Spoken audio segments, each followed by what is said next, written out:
Hi guys, my name is Age. You're welcome to Ever Simply.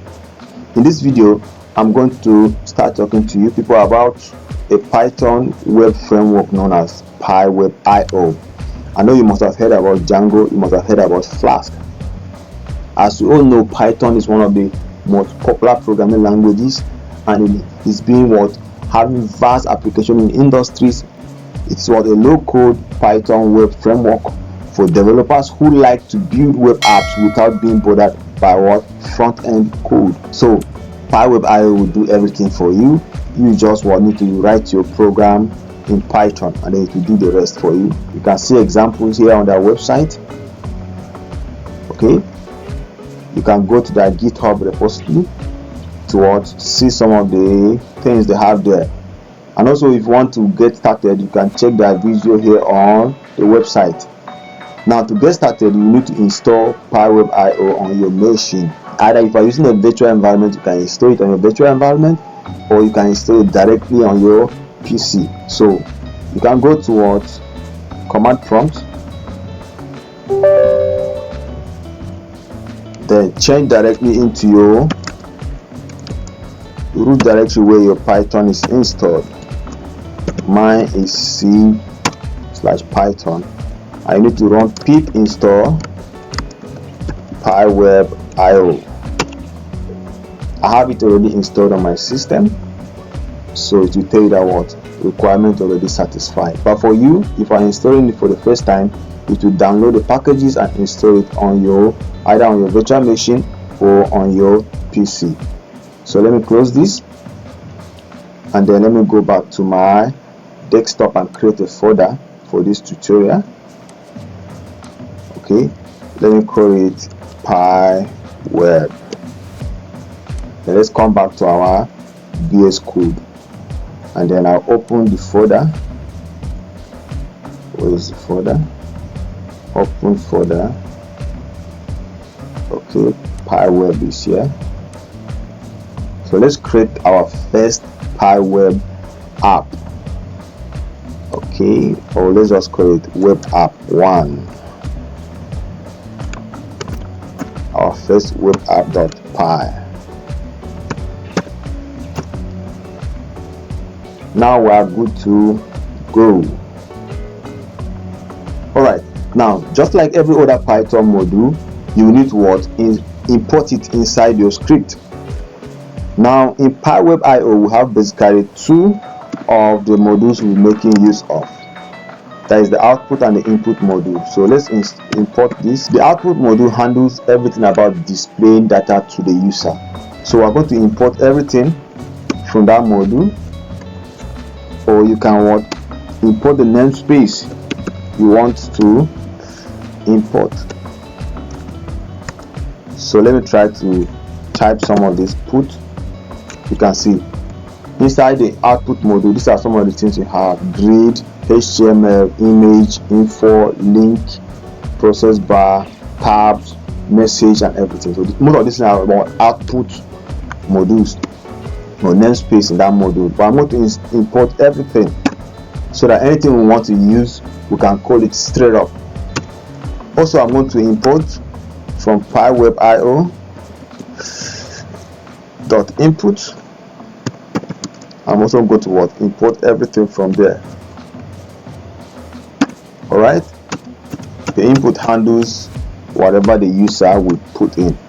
So in this app, I'm going to basically ask a user to put their name, their age, and then I'll throw it back on the screen and tell them that okay, so person is so years old. So for that, I'm going to create a function, dev. Let me call it main. You can name it anything.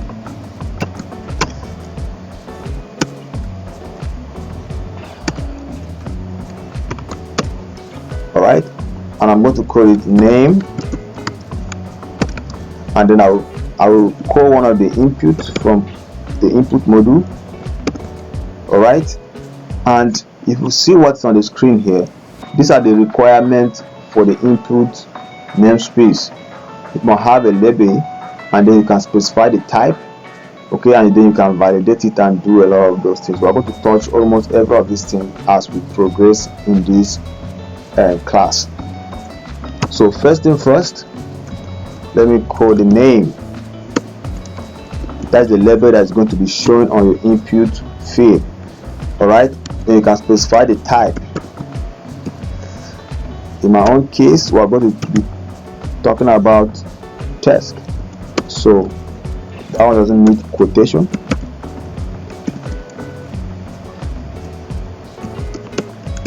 Okay, then we put another input and call it age.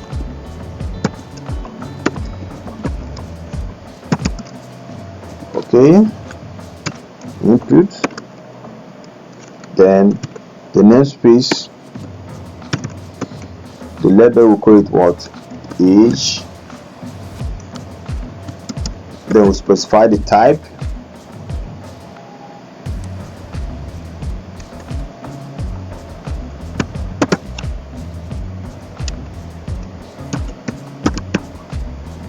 Alright, I think we're good to go. So this is what we have inside our main function. So what we're going to do is let's call that function down here, main. So let's save this and run it, and then we'll see what will happen. It will open the browser. You can see that's the label we had there. Look at it here, this label. So that's the label that will be shown on your input. All right, so let me put name. Let's say Jacob Zuma. Jacob Zuma. All right, submit.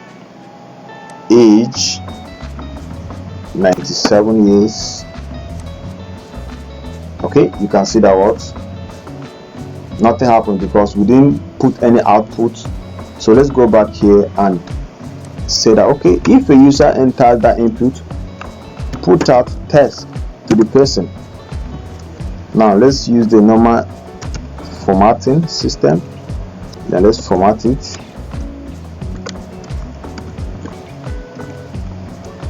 Name, comma, age. As simple as that. If I've been using Python, this thing shouldn't be a new thing to you. This formatting, string formatting. So whatever the name we have here will be put inside the string. Whatever the age will be put inside this string. Alright, so if we run this thing now, you will see that after the user have entered their name and the age, our web app will print out the text to them that was, hello Mr. So and so, you are so years old. So let's still use Jacob Zuma. Submit. 97 years old. Submit. You see it, Jacob Zuma is 97 years old. Now, but there's a setback here. We're just running our main function directly, which means anytime we run this script, it just run once and then our app will stop working.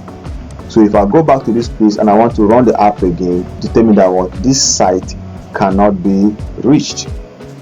Okay, so to be able to make this app to keep on running as long as we want it to run, we will need to add something. Import from Pywebio, import what we call start server, which means this will start our server and then call a function main in our program. So once you start the application, start server, and then the good thing is inside the server you can specify the port on which you want to run your server. So if you call the function or the method start server, the function you want to run, in this case now we're running this our main function, okay, and then you specify the port you want to run it on. If you don't specify the port, it will run on the default port. Then you can set the debug true or false.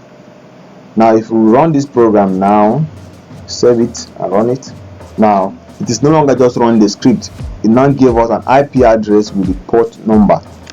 So control, open the link, open it in the browser, Okay, you can see the same application, same everything. Let's call Jacob Zuma, submit, and then 97 years old. If you submit it, you tell you that our Jacob Zuma is 97 years old. What if I want to try with another person? Let's go Donald Jr. Alright, submit, 86, submit. Donald Jr. is what, 86 years old. If I reload this page again, the server is still running. I can still enter. Let me say Joseph Mangulu. Alright, is what, 67 years old. So using the start server, as long as our server is running, we can keep on running that Pywebio app. But if we don't use the start server, which means once your script is run one time, then the application will stop, as you have seen here. This one now, if I try to reload it again, it tells me that this site cannot be reached. But I can run this application over and over as far as the server is running. So guys, there are a lot of things you can do with this Pywebio. If in case you don't have prior knowledge of Python, drop it in the comment section. I will do some introductory videos on Python, and then if you need this program the way it is, I can direct you to my media file storage, where you can access all the programs and the code over there. Thank you guys for watching. Stay tuned for the next video I'm going to drop on Pywebio. Don't go anywhere. I'll be back just a minute.